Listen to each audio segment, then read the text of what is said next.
Merci, Présidente. Merci beaucoup pour ces présentations relatives à l'élaboration des avis scientifiques. Avis, et je m'adresse aux représentants présents de la Commission, dont le représentant du CIEM vient de le rappeler, sans exiger qu'ils soient pris en compte. Alors, la Commission s'appuie sur ces avis pour fixer les TAC et quotas qui sont donc à la base, il ne faut jamais l'oublier, des revenus des pêcheurs et de la durabilité ou pas de toutes les filières. Vous avez sans doute entendu nos débats sur les quotas annoncés en Méditerranée. Nous aurions pu évoquer l'Atlantique. L'inquiétude, voire la colère, est palpable. Les scientifiques reconnaissent eux-mêmes que l'évolution des stocks ne dépend pas que de la pêche. Réchauffement climatique, pollution marine, qualité des eaux, multiplication des activités dans l'espace maritime sont autant de paramètres à désormais considérer. La question de la collecte des données fiables se pose, ainsi que leur interprétation. Je m'interroge donc sur la stratégie de la Commission en la matière et les moyens financiers consacrés ou à consacrer. Nous avons la chance de compter des entreprises européennes qui innovent en matière de collecte, qui alimentent la vie des scientifiques. J'ai eu la chance d'en visiter en Pays basque espagnol.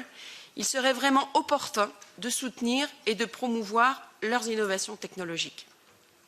Par ailleurs, les pêcheurs souhaitent que leur avis soit également écouté et qu'ils soient associés à l'élaboration des plans de gestion.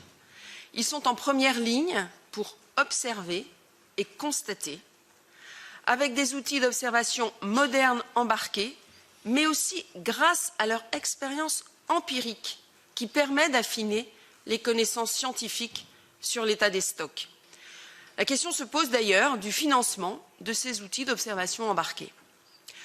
Enfin, les calendriers de prise de décision suite à des avis qui, au final, datent de 2 ans en arrière. Les plans de gestion, eux, sont annuels et ils s'avèrent parfois inadéquats. Et je l'avais déjà dit au sein de cette commission, la radicalité de certaines décisions de réduction de pêche empêche toute projection pour les professionnels et je pense notamment à ceux qui désirent renouveler leur flotte. Permettez-moi, pour illustrer mon propos, de prendre 2 exemples qui seront examinés comme tant d'autres au Conseil la semaine prochaine.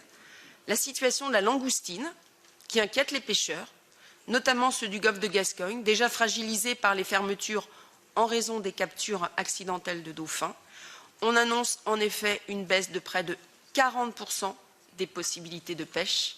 Ça va beaucoup impacter la pêche, notamment en Bretagne, en Cornouailles. Enfin, que j'ai déjà signalé, la situation de la pêcherie de la civelle, qui est aussi préoccupante.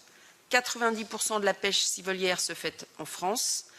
À l'heure actuelle, on doit donner 6 mois à l'avance, le calendrier des jours de pêche autorisés, 30 jours de pêche de consommation, 50 de pêche de repeuplement. Les pêcheurs ont vraiment besoin d'une certaine flexibilité dans les définitions de ces jours d'ouverture au risque de disparaître. Je pense que nous aurons l'occasion de nous revoir dans les mois et années qui viennent et je pense que sur cette fixation des TAC et quotas, nous n'avons pas fini d'avoir des discussions avec vous, les représentants de la Commission et bien sûr le futur commissaire. Merci.